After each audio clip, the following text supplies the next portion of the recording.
नमस्कार, प्रणाम, आदाब। मैं आशुतोष गौरव अपने यूट्यूब चैनल ग्लोबल गौरव पर आपका वेलकम करता हूं। और दोस्तों, आज मैं आपको मिलवाता हूं एक वैसे शख्स से जो कि बिहार की एक ख़ास जाति होती है मुसहर, उसी जाति से बिलोंग करते हैं। गरीब हैं, लेकिन इनके बारे में कुछ तथ्य को मैंने जाना तो मुझे अजीब सा लगा। ज़िंदगी में अभी बिल्कुल अकेले हैं, बुढ़ापा अकेले से कट रही है। लेकिन इस शख्स के बारे में मुझे पता चला कि लगभग 11 शादी इनकी हुई। 11 शादी होने के बावजूद भी अभी इनकी एक भी पत्नी इनके साथ नहीं है। आइए मैं इनसे कुछ बातचीत करता हूँ। देखिए, यही वो शख्स हैं जिनकी 11 शादियाँ हुई, लेकिन फ़िलहाल अभी एक भी पत्नी इनके साथ नहीं है। गरीबी की ज़िंदगी है, लेकिन तब भी खुद बनाते हैं, खाते हैं। अभी देखिए, लाठी के सहारे बेचारे चलते हैं। ये चलते हुए आए, एक पुल पर बैठे हुए हैं। मैं इनसे कुछ बात करता हूँ। आपका क्या नाम हुआ? क्या नाम है, बोलिए। चालू। चालो मांझी। अच्छा चालो जी, सुनते हैं कि आपकी 11 शादी हुई, सही बात है? हाँ हुआ। हाँ, हुई है। अच्छा, तो अभी एक भी पत्नी आपके साथ नहीं है? चालो जी, हाँ। अभी एक भी पत्नी आपके साथ नहीं है? अच्छा, अभी कितनी पत्नी जिंदा है आपकी? अच्छा, एक दो जिंदा है अभी, बाकी मर गई। अच्छा, कि ऐसा भी होता था कि उसको जिस जिस चीज़ की चाहत होती थी आप उसको पूरा नहीं करते थे, कि सब कुछ देते थे उसको? हाँ देवी ना।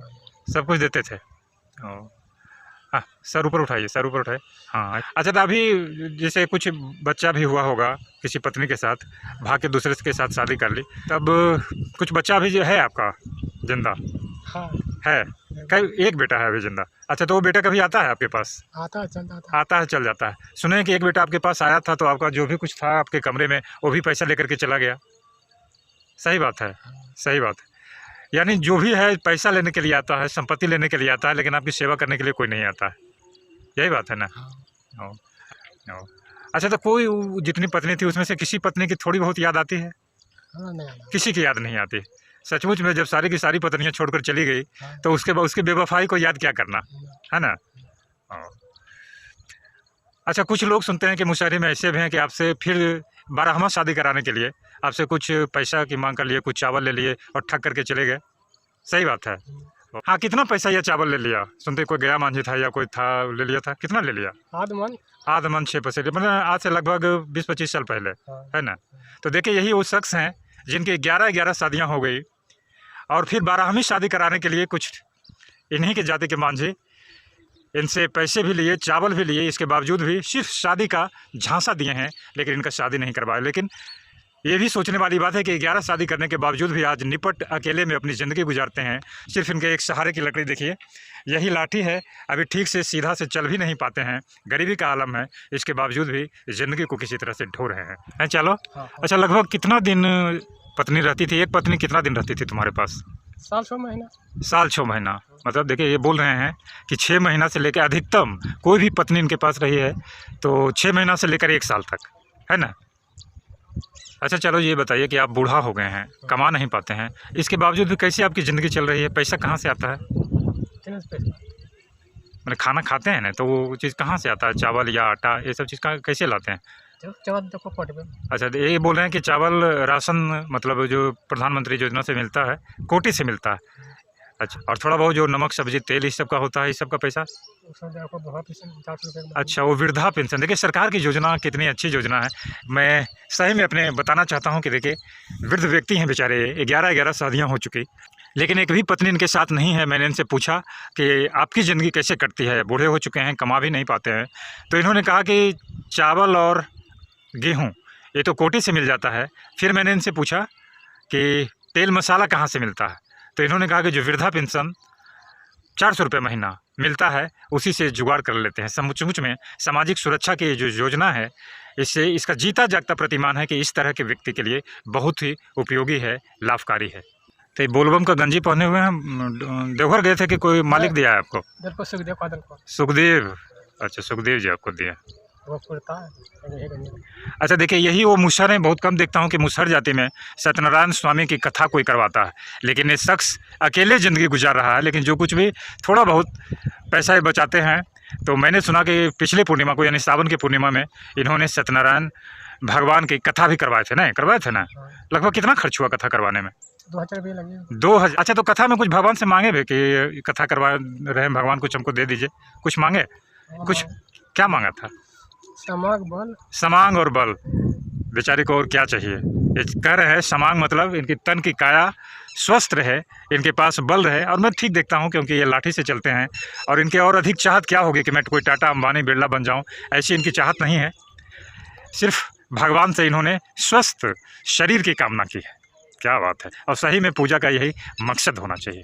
अच्छा, कौन भगवान को तुम ज़्यादा मानते हो कि भगवान का हम ज़्यादा पूजा करेंगे, या मिल जाएं तो हम बहुत खुश हो जाएं, उनसे कुछ मांगें? कौन भगवान? भगवान खाली बात कोई भगवान कौन भगवान? कौन भगवान? भगवान का लक्ष्मी जी को अच्छा अच्छा, देखिए कितने पढ़ा लिखा आदमी है, बिल्कुल नहीं है चालू मान जी। लेकिन मैंने इनसे पूछा कि कुछ बताओ कि किस भगवान की तुम सबसे अधिक पूजा करते हो, तो इसने बताया किस भगवान की सबसे अधिक पूजा करते हो? सूरज भगवान। सूरज भगवान को। देखिए, और इधर सूर्य देव उगे हुए हैं, देखिए इधर। और इसी देवता की चालो मांझी बहुत ही सुलझे हुए अंदाज में जवाब दिया कि सबसे अधिक मैं इन्हीं को मानता हूँ। अच्छा, सूर्य भगवान को ही क्यों मानते हो? इनको देखते हो? अच्छा, इनका कहना है कि इनको प्रत्यक्ष रूप से देख रहे हैं, इसीलिए इनको मानते हैं। अच्छा चालो मान जी, कैसे तुमको लगा कि मैं भी अपने घर में सत्यनारायण स्वामी की कथा करवाए? चलियो गछलियो गच्छे थे? ये अच्छा रहियो संगाली तो पूजा हम। अच्छा, मैंने मन्नत मांगे थे कि अच्छा क्या मैंने शरीर के लिए मन्नत मांगे थे? क्या मांगे थे कि अगर स्वस्थ रहेंगे तब कर देंगे, अच्छा रहेंगे, काया समांग अच्छा रहेगा तब करेंगे, है ना? अच्छा, पूजा करने के बाद क्या आपको लग रहा है कि आप ठीक हैं? हाँ ठीक है। ठीक है। चलिए, भगवान पर इसी तरह से आस्था होनी चाहिए। इससे मैंने पूछा कि कितना उम्र होता होगा? 70 साल। और ये भी भविष्यवाणी कर रहे हैं कि आपको कितना लगता है कितना साल तक जिएगा? 80 तक चल जाएगा। 80 तक चल जाएगा। और ये अपने आप में भंजाते हैं मन में कि अभी 70 साल की उम्र हुई है, 80 साल की उम्र होते होते ये दुनिया को अलविदा कह देंगे। बहुत दुख होता है। 11 पत्नी इनकी रहते हुए कोई भी पत्नी इनके साथ नहीं रही, और सारी की सारी इनको छोड़ करके चली गई। अभी बिल्कुल अकेले की ज़िंदगी ये काट रहे हैं। और देखिए, एक मछली मारने वाले हैं, इससे कुछ थोड़ा सा मछली लेकर के मछली का चोखा बनाएंगे, खुद रोटी बनाएंगे, और उसी का बंदोबस्त करने के लिए गांव के पुल के नज़दीक आए। अच्छा चलो जी, 11 पत्नियां होते हुए भी कोई साथ में क्यों नहीं रही, ये बताइए फिर से एक बार। किस्मत में नहीं। किस्मत में नहीं था। चलिए, अंत में व्यक्ति किस्मत का दोष दे करके अपने आप को संतुष्टि की ज़िंदगी में ले जाना चाहता है कि ताकि आगे की ज़िंदगी कट सके। और देखिए, एक शख्स यहाँ पर इसी के इंतज़ार में 70 साल के वृद्ध 11 पत्नियों के वृद्ध बैठे हुए थे कि थोड़ी सी मछली दे देगा तो मैं इसी से चोखा बनाकर खा लूँगा। और देखिए बेचारा, इसकी किस्मत भी अजीब सा है, ऊपर वाला किस्मत का खेल भी अजीब खेलता है। 11 पत्नियां देकर भी इसको छीन लिया इससे। और जिसकी तलाश में बैठा हुआ था, ये पड़ी लाल के तलाश में बैठा हुआ था कि मछली मारकर कुछ लाएगा, लेकिन मछली भी देखिए, ये चालू मांझी की किस्मत में मात्र इतनी सी मछली बची। देखिए, मात्र इतना सा मछली, हमको लगता है कितना 25 ग्राम मछली होगा? नहीं, 50 ग्राम। 50 ग्राम छोटी सी मछली है। और इसी मछली का क्या बनाओगे? चलो मांझी, सर ऊपर करो। ये छोटा सा मछली का क्या बनाओगे? चोखा बनाओगे और रोटी बनाओगे। अच्छा, कितनी रोटी बनाओगे? 3 रोटी। तो 3 रोटी दिन में ही खा जाओगे, कुछ रात के लिए भी रखोगे? रात के लिए भी रखोगे? 3 रोटी में ही रात के लिए भी? आधा मतलब 2 रोटी खा लोगे दिन में और 1 रोटी रात में, है ना? मोटी मोटी रोटी बनाता है। और देखिए, चालू मांझी की शादी किस किस गांव में हुई थी, मैं इन्हीं से पूछता हूँ। कहाँ कहाँ हुई थी आपकी शादी? एक याव में, धौलाचक। अच्छा, और सिमरी और महद्दीपुर और पचरुखी। और ये 5-6 नाम इन्होंने बता दिया, और शेष गांव का नाम इनको याद नहीं। अच्छा, पत्नी का नाम क्या था, ये कुछ याद है? एक भी पत्नी का नाम नहीं याद। पहला नाम। अच्छा चलो, कोई बताता है तुम्हारे जाति के लोग कि इसी में कुछ कमी है, इसीलिए इसकी पत्नी भाग गई। सही बात है कि तुम में कुछ कमी था? अच्छा अच्छा अच्छा। इनका कहना है कि 11 पत्नियां इसलिए भाग गई कि इनकी माँ उससे बेहद लड़ाई करती थी, है ना? अच्छा चलो, माँ काहे लड़ती थी उससे? अच्छा, तुम्हारा भभू भी लड़ाई करती थी तुम्हारी पत्नी से? आस पड़ोस में किसी से लड़ाई नहीं होता था, सिर्फ माँ लड़ाई करती थी। अच्छा, तुम भी कभी मारते पीटते थे पत्नी को? नहीं, बहुत प्यार करते थे पत्नी को, लेकिन इसके बावजूद भी सब बेवफा हो गई। दोस्तों, अधिकांशतः माँ चाहती है कि उसके जीते जिंदगी उसके बेटे का घर बस जाए और उसके आंगन में चांद से मुखड़े वाली बहू के पायल की रुनझुन की आवाज़ सुनाई दे। लेकिन कुछ माएँ ऐसी भी होती हैं बकौल चाल्हो मांझी, जो कि अपने अहम की तुष्टि के लिए अपने बेटे का घर उजाड़ देती है। फिर भी मैं दुनिया की सारी माँओं को प्रणाम करता हूँ और आपसे इस वीडियो से यहीं पर विदा लेता हूँ।